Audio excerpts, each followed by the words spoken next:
In the whimsical kingdom of Gigglesburg, there lived a jester named Qalbaz. But Qalbaz wasn't just any jester. He was a royal jester, famed throughout the land for his unparalleled ability to make anyone, from the grumpiest guard to the most serious scholar, burst into fits of laughter. His secret wasn't just witty jokes or silly dances. Qalbaz possessed a magical maraca, a family heirloom passed down through generations of jesters, known as a shaker of smiles. When Qalbaz shook it, a cascade of shimmering, invisible joy dust would sprinkle over the audience, tickling their funny bones and warming their hearts. Gigglesburg was a happy place, thanks in large part to Qalbaz and his maraca. The kingdom's ruler, King Grimold,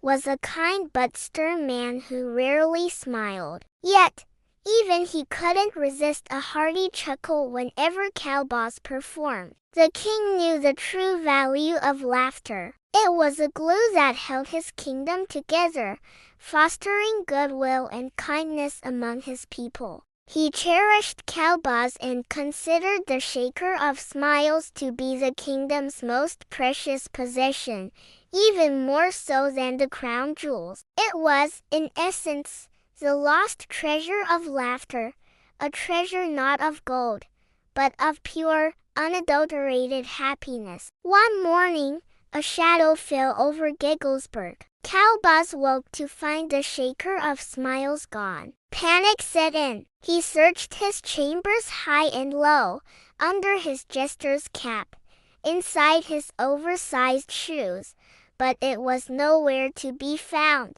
News of the theft spread like wildfire. A strange quietness descended upon the kingdom. The usual morning cheer was replaced by worried whispers. Without the maraca, the laughter had vanished. King Grimold was distraught. He summoned Qalbaz, his face a mask of concern. "Qalbaz," he boomed, his voice echoing in the silent throne room, "you must find it. The heart of our kingdom is at stake."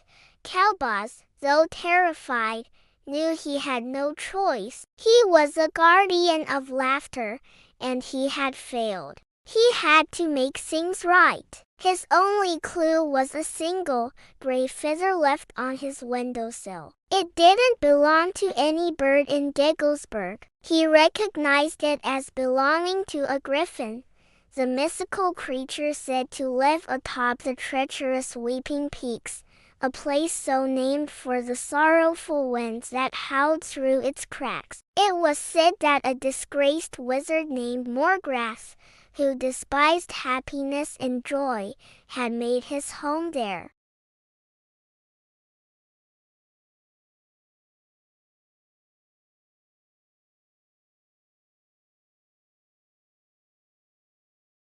Putting on his bravest face and packing a bag was a rope, a loaf of bread, and his wits, Qalbaz set off. The journey was arduous. He trekked through the whispering woods, where the trees told sad stories, and crossed the river of sighs, which flowed with lukewarm tears. Every step away from Gigglesburg felt heavier, the world seeming grayer and more somber. He missed the sound of giggles and the sight of smiling faces. This quest was no longer just about retrieving a stolen item. It was about restoring the very soul of his home. He knew he couldn't rely on magic to make people laugh now. He had to rely on himself. Along the way, he met a gnome named Pippin, who was trying unsuccessfully to fix a broken water wheel. Pippin was grumbling and frustrated.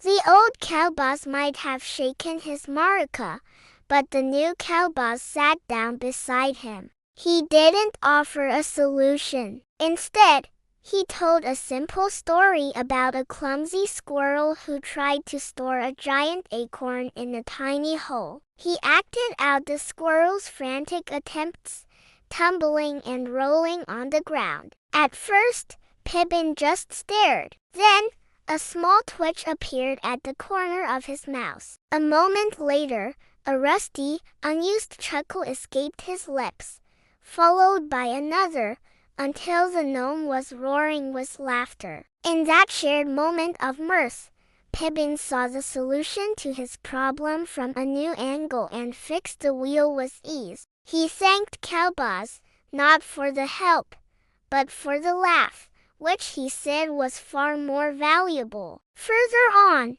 Qalbaz encountered a young lady crying by the road. Her cart, filled with pies for the market, had a broken wheel. She was in despair. Qalbaz didn't have the Marika's magic, but he had his voice. He began to sing a silly, off-key song about a pie that wanted to fly. He flapped his arms, pretending to be a crust-laden bird soaring through the sky. The ridiculous sight was too much for the young lady. Her tears turned into giggles, and soon she was laughing so hard she had to hold her stomach. The laughter cleared her head, and together, they managed to wedge a rock under the axle, a temporary fix that would get her to the market. She gave him a warm pie, her eyes still sparkling with amusement. Finally, after days of travel, Qalbaz reached the Weeping Peaks. The air was cold and heavy with gloom. He climbed the jagged cliffs, the sorrowful wind trying to sap his spirit. At the summit, he found Morgrass' dark fortress. Inside, the wizard was admiring the Shaker of Smiles, not for its joy, but for the silence it had brought to the world below. "Fools," Morgrass muttered to his griffin. "Laughter is a distraction. Was it gone? They will finally see the world for what it is, a place of order and solemnity." Qalbaz knew a direct confrontation would be foolish. Morgrass was a powerful wizard, so he decided to fight with his own unique weapon. He crept into the fortress and, from the shadows of the main hall, began his performance. He didn't tell a joke or sing a song. He started a silent routine, pretending to be trapped in an invisible box. He pushed against the walls, his face a perfect picture of comic desperation. He tried to climb out, only to slip back down with a flail of his limbs. Morgrass, at first, was annoyed by the intrusion. He ordered his griffin to seize the jester. But the griffin, a majestic but stoic creature, paused. It tilted its head, watching Qalbaz's antics. Qalbaz then pretended the box was shrinking, contorting his body in impossible ways. A strange sound rumbled in the griffin's chest, a sound it had never made before. It was a low, rumbling chuckle. Morgrass was stunned. He'd never heard his companion make such a noise. Qalbaz continued, now trying to walk against a powerful, invisible wind, his body leaning at an absurd angle. The griffin's chuckle grew louder, shaking the room. Morgrass yelled, "Stop this foolishness!" But it was too late. The griffin, overcome with a strange new feeling, let out a mighty, booming laugh that echoed off the stone walls. The force of the laugh was so powerful it created a gust of wind, knocking the Shaker of Smiles from Morgrass' hand. The Marika flew through the air, and Qalbaz,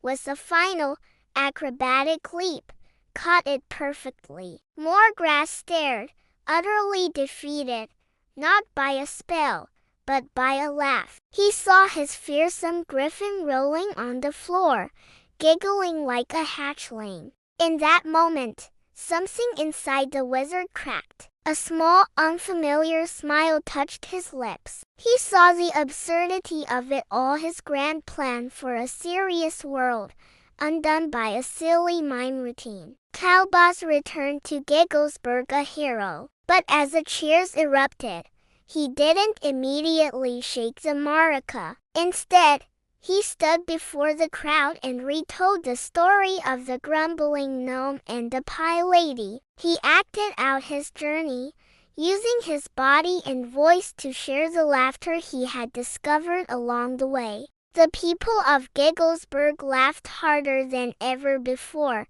not from magic, but from genuine, shared joy. Qalbaz had found a lost treasure of laughter, but he realized it was never truly in the maraca. The maraca was just a tool. The real treasure was inside him and inside everyone all along. It was the ability to find humor in hardship, to share a smile with a stranger, and to create happiness with nothing but kindness and a little bit of silliness. And from that day on, Qalbaz performed with a new kind of magic, one that came straight from the heart, proving that the greatest source of laughter in the world is the joy we create and share with each other. Thank you for watching, and don't forget to like and subscribe for more stories.